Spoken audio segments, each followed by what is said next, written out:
गिनती पूरा कर रहे हैं। नहीं गिनती थोड़ा सा पीछे कर लो। हाँ, ये कह रहा था कि ये सरकार का आखिरी बजट होगा। आपको अपना मैनिफेस्टो याद होगा, गठबंधन का मैनिफेस्टो याद होगा, वित्त विभाग भी आप ही लोग के पास है। क्या ये आपका प्रयास रहेगा कि उन सारे जो वादे किए गए थे जनता से उसको बजट में परिलक्षित हो? बिल्कुल, और ये हर बार के बजट में हम लोगों ने जो भी कमिट किया है उसको बारी बारी से उस पर शुरुआत की है।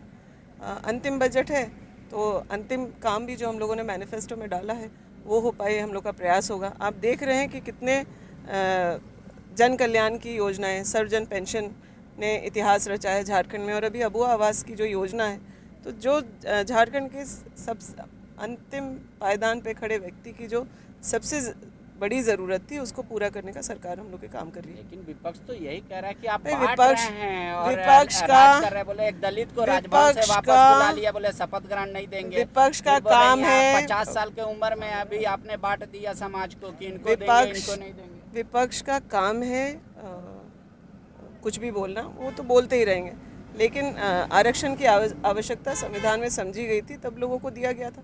प्राथमिकता के आधार पर किया जा रहा है। आपने देखा 60 से ऊपर सभी लोगों को मिला, तो उस वक्त तो कोई ये नहीं कह रहा, सरकार को सराह नहीं रहा है कि आपने समाज के हर वर्ग को जोड़ने का काम कर दिया। और इस तरह के आगे आने वाले समय में राज्य की आर्थिक स्थिति को देखते हुए आगे हो सकता है शायद सभी के लिए हो जाए। और जो जितने भी विधायक हैं उनकी अपनी जो क्षेत्रीय की समस्याएं हैं उनको भी रखी गई है। इन्हीं मुद्दों पे मुख्य रूप से चर्चा है। हेमंत जी को अनुमति नहीं मिली है, इसको लेकर कुछ आप लोग स्ट्रेटेजी बनाई है? बिल्कुल, देखिए बहुत ही गलत हुआ और मौका भी उनको मिलना चाहिए था, क्योंकि वो अभी भी एक विधायक है और विधायक का ये संवैधानिक अधिकार भी है कि वो हाउस में आए और बजट में अपना वोटिंग भी करे।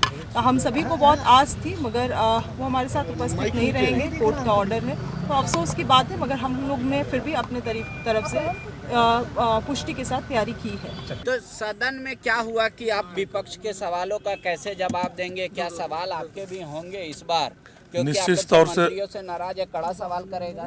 निश्चित तौर से हमारे क्षेत्र के सवाल रहेंगे और भाजपा का साजिश को विफल करने के लिए हम लोग सदन के लिए रणनीति बना के बैठे हुए हैं। कह रहे भविष्य बेचने वाला कैसे कह सकता है कि हम साजिश कर रहे हैं? बोले पेपर लीक कर देते हैं, ये सीट बेच देते हैं। ये बीजेपी तो कह रहे हैं इन्हीं मुद्दे पे सवाल होगा कि युवाओं के साथ धोखा हुआ है इस राज्य में। ये सब भाजपा से जुड़े हुए पदाधिकारियों का काम है, उस पर हम लोग कार्रवाई कर रहे हैं तुरंत।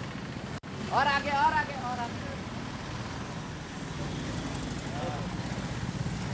आप लोग की जो नाराजगी है, जो कहा जा रहा है कि मैनिफेस्टो का बात पूरा करना चाहिए, ये सरकार का आखिरी बजट होगा, क्या आप लोगों ने अपनी तरफ से कोई सुझाव दिया है?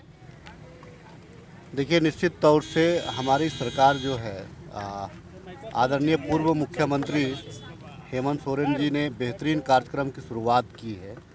उस कार्यक्रम को हम अभी अमली जामा पहना रहे हैं। आपने देखा होगा कि हमारी सरकार ने यूनिवर्सल पेंशन लाने का काम किया। हमारी सरकार अबुआ आवास लाने का काम कर रही है। हम लोग स्टार्टिंग में 8 लाख आवास देने की बात कर रहे थे, अभी हम उसको बढ़ा करके 20 लाख कर रहे हैं। तो आने वाले दिन में जो राज्य की जो महत्वाकांक्षी जो योजनाएं हैं, उसके अलावा ही बहुत सारी परियोजनाएं हैं जो राज्य हित में आवश्यकता है। इस बजट को लाना अति आवश्यक है और इस बजट के माध्यम से राज्य की जनता को सेवा करने का और राज्य के विकास का एक अवसर रहेगा। आप 12वां मंत्री पर दावा कर रहे हैं कि वो कांग्रेस का होना चाहिए, क्या विधायक दल के बैठक में इस बात की चर्चा होगी? निश्चित तौर से जो 4 का जो फॉर्मूला था, आज भी हम लोग उसी बात पे अड़े हुए हैं। आज भी हम कह रहे हैं इस चीज़ को, क्योंकि अलायंस हमारी सरकार है तो निश्चित तौर से हिस्सेदारी बराबर की है, नफा भी बराबर का है, नुकसान भी बराबर तो का आपकी है। विधायकों की संख्या कम है, 4 विधायक पे 1 मंत्री, फिर भी जबरदस्ती बोल रहे हैं, मांग रहे हैं 12वां मंत्री। 17 विधायक हैं हम लोग, 17 विधायक हैं। हाँ, तो 4 चौके 16 हो तो गए, 4 आपके मंत्री हैं। तो 4 चौके 16 हुआ, तो एक है हमारा, एक और है।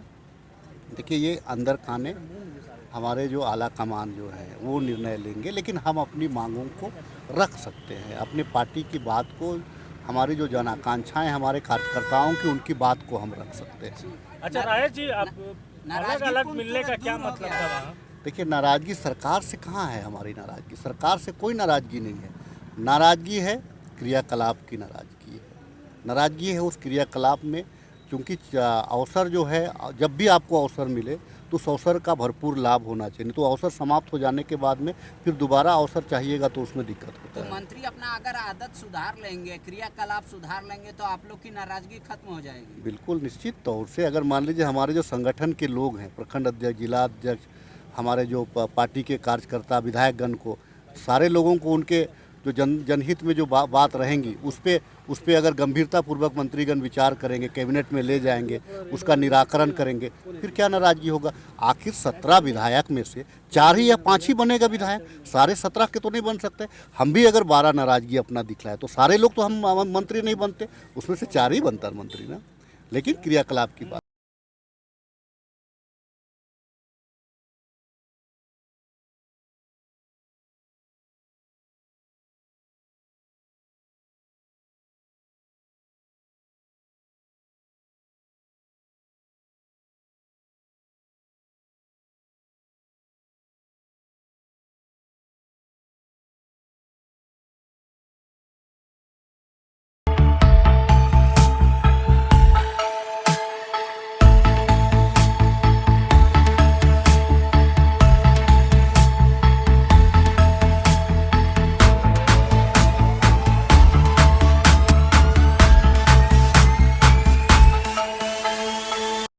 The follow-up.in.